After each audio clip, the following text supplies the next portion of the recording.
Hello दोस्तों, स्वागत है आपका हमारे YouTube चैनल रहस्य में। हम आज आपको इंद्र के अहंकार और गोवर्धन पूजा के महत्व के बारे में बताते हैं। दीपावली के अगले दिन गोवर्धन पूजा की जाती है।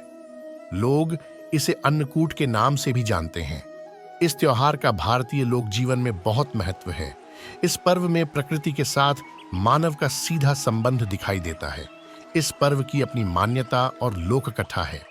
गोवर्धन पूजा में गोधन अर्थात गायों की पूजा की जाती है। शास्त्रों में बताया गया है कि गाय उसी प्रकार पवित्र होती है जैसे नदियों में गंगा। गाय को देवी लक्ष्मी का स्वरूप भी कहा गया है। देवी लक्ष्मी जिस प्रकार सुख समृद्धि प्रदान करती हैं, उसी प्रकार गौ माता भी अपने दूध से स्वास्थ्य रूपी धन प्रदान करती हैं। इनका बछड़ा खेतों में अनाज उगाता है। ऐसे गौ संपूर्ण मानव जाति के लिए पूजनीय और आदरणीय है। गौ के प्रति श्रद्धा प्रकट करने के लिए ही कार्तिक शुक्ल पक्ष प्रतिपदा के दिन गोवर्धन की पूजा की जाती है और इसके प्रतीक के रूप में गाय की। गोवर्धन पूजा के संबंध में एक लोक गाथा प्रचलित है। कथा यह है कि देवराज इंद्र को अभिमान हो गया था। इंद्र का अभिमान चूर करने हेतु भगवान श्री कृष्ण, जो स्वयं लीलाधारी श्री हरि विष्णु के अवतार हैं, ने एक लीला रची। एक दिन उन्होंने देखा कि सभी ब्रजवासी उत्तम पकवान बना रहे हैं और किसी पूजा की तैयारी में जुटे हैं। श्री कृष्ण ने बड़े भोलेपन से मैया यशोदा से प्रश्न किया, मैया, ये आप लोग किनकी पूजा की तैयारी कर रहे हैं? कृष्ण की बातें सुनकर मैया बोली, लल्ला, हम देवराज इंद्र की पूजा के लिए अन्नकूट की तैयारी कर रहे हैं।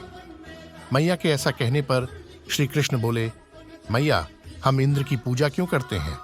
मैया ने कहा, वह वर्षा करते हैं जिससे अन्न की उपज होती है, उनसे हमारी गायों को चारा मिलता है।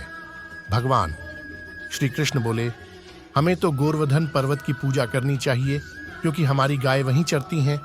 इस दृष्टि से गोवर्धन पर्वत ही पूजनीय है और इंद्र तो कभी दर्शन भी नहीं देते। वह पूजा न करने पर क्रोधित भी होते हैं। अतः ऐसे अहंकारी की पूजा नहीं करनी चाहिए। श्री कृष्ण की लीला और माया से सभी ने इंद्र के स्थान पर गोवर्धन पर्वत की पूजा की। देवराज इंद्र ने इसे अपना अपमान समझा और मूसलाधार वर्षा आरंभ कर दी। प्रलय के समान वर्षा देखकर सभी ब्रजवासी भगवान कृष्ण को कोसने लगे कि सब इनका कहां मानने से हुआ है।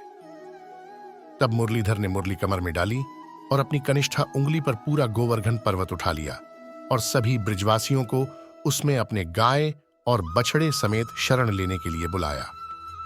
इंद्र कृष्ण की यह लीला देखकर और क्रोधित हुए फलत वर्षा और तेज हो गई। इंद्र का मान घटाने के लिए तब श्री कृष्ण ने सुदर्शन चक्र से कहा कि आप पर्वत के ऊपर रहकर वर्षा की गति को नियंत्रित करें, और शेषनाग से कहा, आप मेढ़ बनाकर पानी को पर्वत की ओर आने से रोकें।